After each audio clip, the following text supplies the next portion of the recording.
ahead of the US midterms, new Twitter CEO Elon Musk is saying to vote Republican. According to the polls, the Republican Party is likely to win back control of the House, but taking the Senate will be a closer race. Before taking over the social media company, Musk said Twitter must be politically neutral, but tweeted this morning to independent-minded voters, shared power curbs the worst excesses of both parties.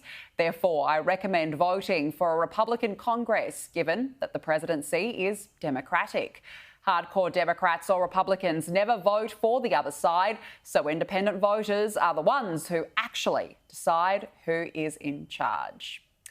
Well, joining me now live to discuss Elon Musk's takeover of Twitter is QUT's Digital Media Research Centre Director, Professor Patrick Wikstrom.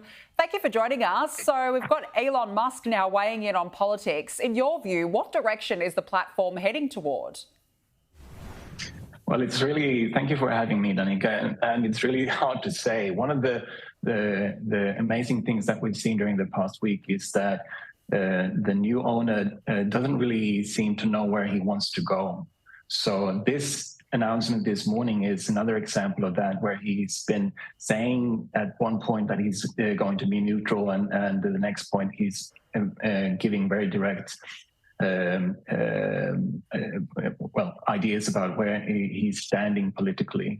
So it does look like the Twitter is on fire, to be honest, and people are leaving the platform because they are uncertain of where it will go with Elon Musk at the helm.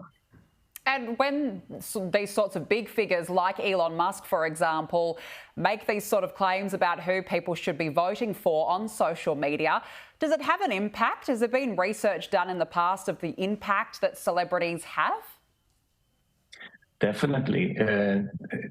Elon Musk has hundreds of millions, or at least 100 million followers on Twitter, and other celebrities on Twitter are definitely able to shape public opinion with their tweets and their opinions. Particularly Twitter has positioned itself as the platform which is able to impact the public agenda and the news agenda, as we are talking about it today, and we probably would have, regardless if he would have been the owner or not. So this does have an impact for sure.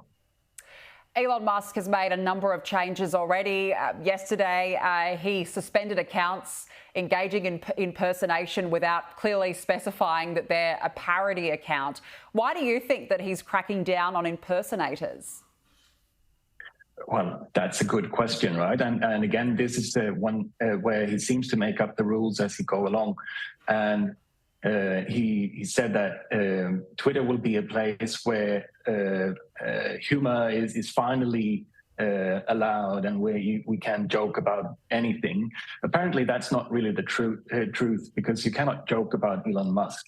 And he's not been consistent at all with shutting down other accounts impersonating other celebrities than himself. So this does not make any sense at all. It might be that he has he's not he's not very good at handling jokes himself, but he's really happy to joke about others. Yes, it certainly appears that way. An interesting point he's making is he plans to charge if you've got a blue verification tick. Do you think that people will bother paying that fee and keeping the tick? Oh, that's another good one. So it's really hard to say. So he's hoping that this will be a way to raise more money to the platform, since advertisers seem to be abandoning the platform in mass.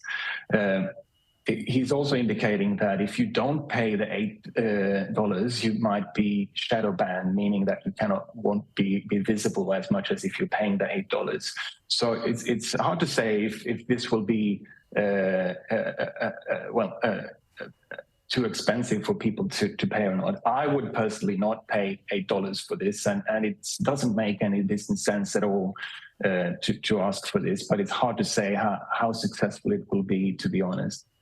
Yes, remains to be seen. Just finally, what do you think the future holds for Twitter as a social media platform under Elon Musk?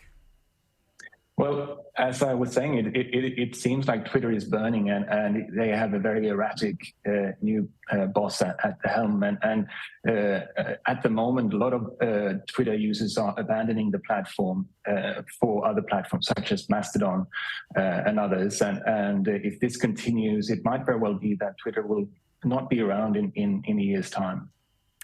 Well, it's certainly been a fascinating few weeks watching what's happening, let alone in 12 months. Look forward to seeing how it unfolds. Patrick Wikstrom, we have to leave it there. Thank you for joining us.